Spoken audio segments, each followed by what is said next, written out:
Good afternoon, everybody. It's Lisa with Undermined Propaganda. Generation X trying to unlearn all the shit. It is March 17th, 2026, day 17 of the illegal war of aggression against Iran. And side note, gas prices are now $3.79 as the average in America. Thank you, American government and Israel for that. There was some pretty significant news that came out today. There was a defection, a resignation, should I say, in the Trump administration. One of the highest ranking counterterrorism aides, Joe Kent, put out his resignation letter against this war and attributed it to this war in Iran. Pretty significant, considering Joe Kent has been a fierce advocate of the Trump administration and Trump policies for many years now, and was actually very much advocate of Stop the Steal, and he is an aide to Tulsi Gabbard. Breaking Points this morning actually put out a report on that earlier today. So let's go ahead and take a look at what Crystal and Sagar had to say about this resignation. Okay, here's Breaking Points covering the resignation of Joe Kent. End of the show. We can go ahead and put this up here on the screen. Joe Kent, who is currently serving as the director of the National Counterterrorism Center, has resigned from his position effective immediately. Let me go ahead and read some of his letter, which is genuinely shocking. President Trump, after much reflection, I have decided to resign from my position as the director of National Counterterrorism Center effective today. I cannot, in good conscience, support the ongoing war in Iran. Iran posed no imminent threat to our country. It is clear we started this war due to pressure from Israel and its powerful American lobby. I support the values and the foreign policies that you campaigned on. Until June of 2025, you understood that wars in the Middle East were a trap that robbed America of the precious lives of our patriots and depleted the wealth and prosperity of our nation. Early in this administration, high-ranking Israeli officials and influential members of the American media deployed a misinformation campaign that wholly undermined your America First platform, sowed pro-war sentiments to encourage a war with Iran. The echo chamber was used to deceive you into believing that Iran posed an imminent threat to the United States and that you should strike now. There was a clear path to a swift victory. This was a lie, and is the same tactic the Israelis used to draw us into the disastrous Iraq war that cost our nation the lives of thousands of our best men and women. We cannot make this mistake again. As a veteran who deployed to combat 11 times, a Gold Star husband who lost my beloved wife Shannon in a war manufactured by Israel, I cannot support sending the next generation off to fight and die in a war that serves no benefit to the American people, nor justifies the cost of American lives. I pray that you will reflect upon what we're doing in Iran, who we are doing it for. The time for bold action is now. You can reverse course and chart a new path for our nation, or you can allow us to slip forward further towards decline and chaos. You hold the cards. It was an honor to serve in your administration and to serve our great nation. Absolutely stunning news. Let's just dissect it a couple of different ways. Number one, this is the National Director of Counterterrorism, highest security clearance in the entire United States government. Iran posed no threat to the United States. Number one. Number two, Israel is the person manipulating intelligence. Israel pro-war lobby. Those are the people who convinced you in order to go into war with war with Iran. This is one of the most shocking resignations of the entire Trump administration. I think it might be the first. And then what he says there, what Sagar says there, it's that this person one of the highest ranking people in the administration that's getting all this highly classified information about the war in Iran and all kinds of other things too, but about this specifically, and comes out and just flatly says Iran was no imminent threat. And the pressure that the state of Israel has put on this administration to start this war with Iran. And there's just reporting how much pressure Israel has put on the United States to get into a war with Iran for decades. This isn't something new. And the pressure from the Israel lobby is not something new. At this point, finally, in America, we're all being woken up to the fact of how much power this fanatical Zionist state of Israel has on all of our politics.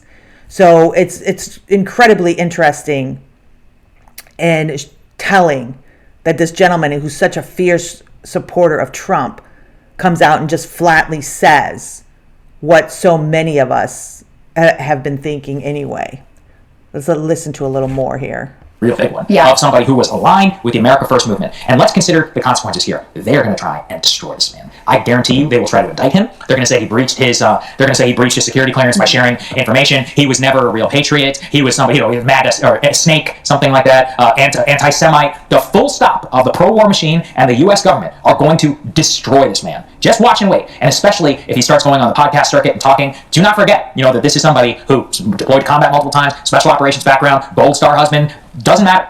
They're going to do everything that they possibly can. But this should be wall-to-wall news. We never even really had high-profile resignations like this under Iraq. And, I think the fact that you have a high-level security official with the top security clearance saying this is Israel's war, that they manipulated the intelligence, that you're making a huge mistake, that they pose no imminent threat to the United States, you have to ask seriously how all of the lies have been told by this White House. And I think, second, what did he know to have to resign at this point? He knew no end in sight. And that's why he decided to do it now. So it is a stunning development to see right now. Yeah, and just so people know, I don't know if you've been following this guy, Joe Kent ran for Congress as like a hardcore Trump loyalist. America First, there was a controversy where he was like affiliated with Nick Fuentes, Gripper types, and had to disavow them. Right. He was a Stop the Steal guy. He was like a January 6th truther. Like, that's the type of milieu that he's in. So hardcore supporter of Trump. He was a Tulsi ally, which I think is also an interesting piece of this internally, because apparently Tulsi, in the lead up to the first Iran war, the 12-day war, was arguing against it and making her case fairly forcefully, ends up getting completely sidelined. They joke about her as DNI, standing for Do Not Invite, gets completely sidelined. Now she's sent out to do a bunch of like election nonsense in Fulton County, Puerto Rico, whatever. She's no longer part of the Iran war deliberations. And so in any case, Joe is one of her allies internally in the administration. So to see him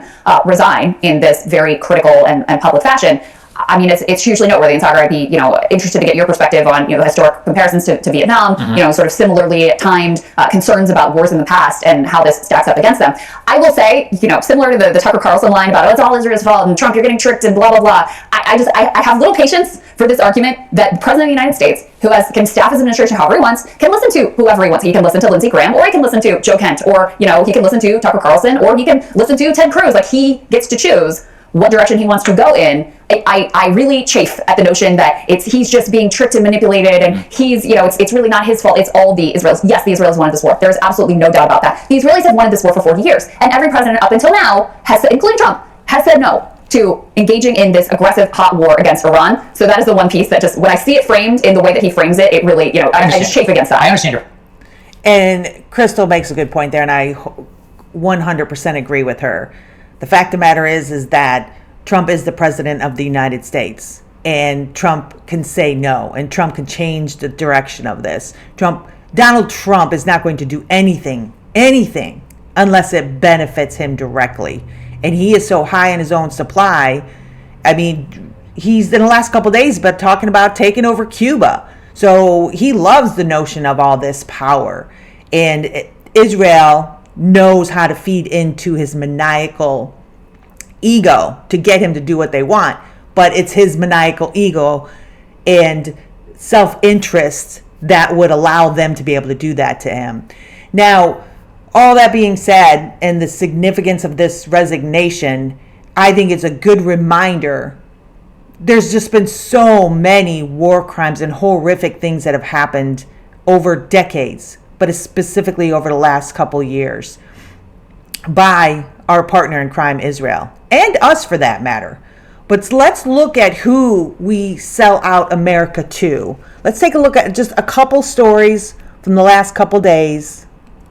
Now, this is an article reported out by Haaretz, which is actually an Israeli news outlet.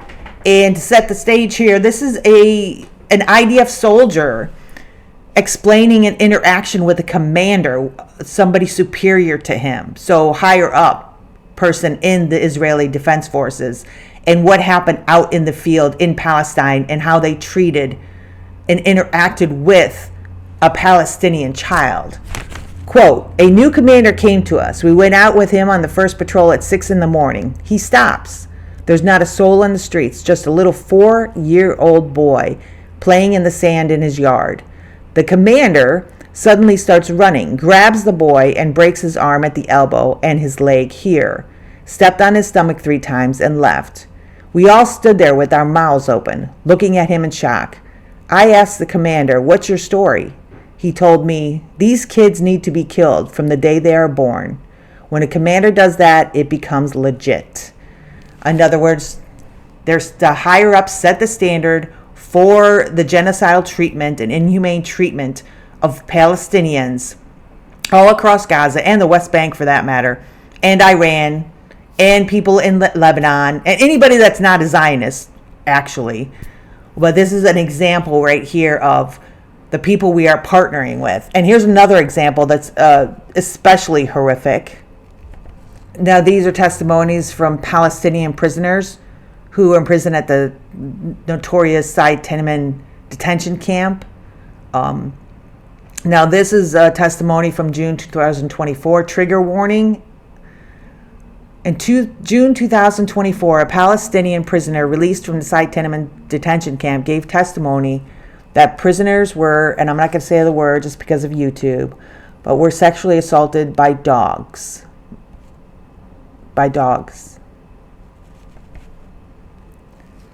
Another former detainee described being stripped naked, beaten, and sexually humiliated by guards during his detention in early 2024, who used a military dog to sexually assault him days before his release.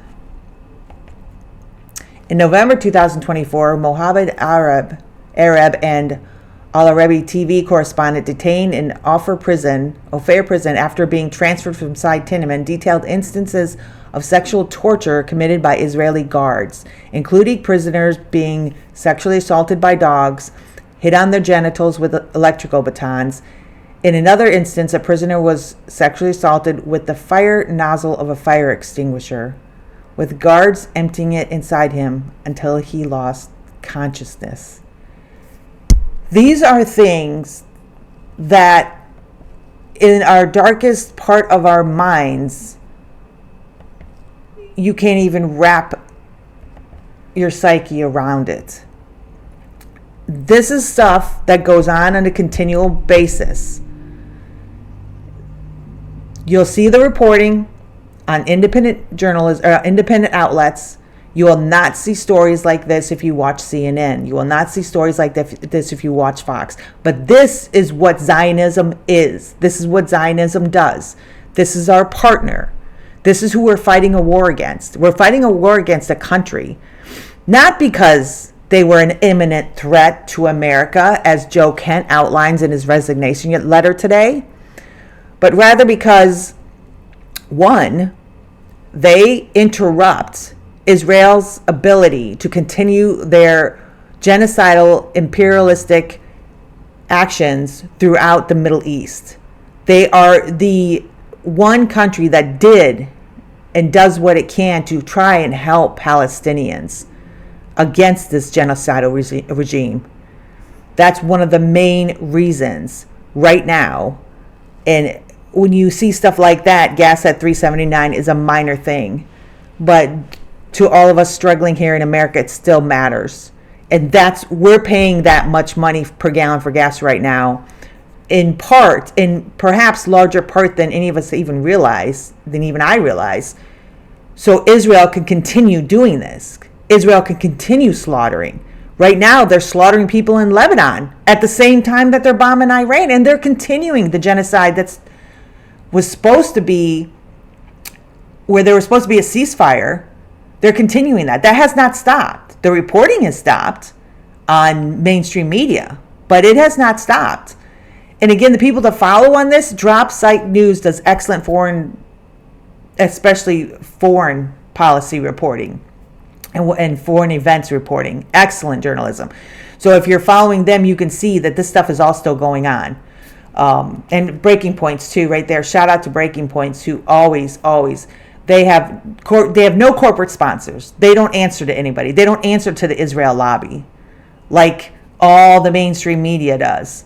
So you will get clear, more decisive, more truthful, more unbiased reporting. And then that way you'll be able to see a broader picture of what's going on. Still, I believe this is a many layered thing. Like I've said before, it's always about money.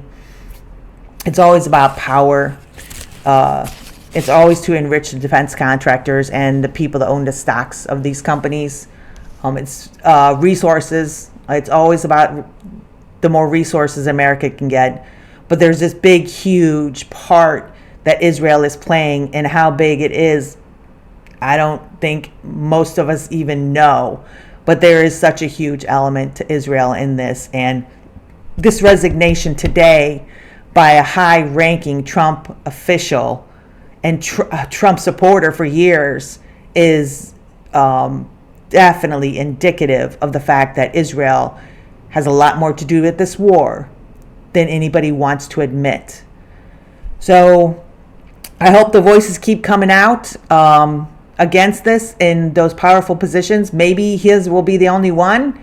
Maybe this will start a domino effect and you'll get more people resigning, which would be absolutely fantastic. Anything to stop the slaughter of innocent people and stop the destruction of a nation of Iran that is more than 7,000 years old.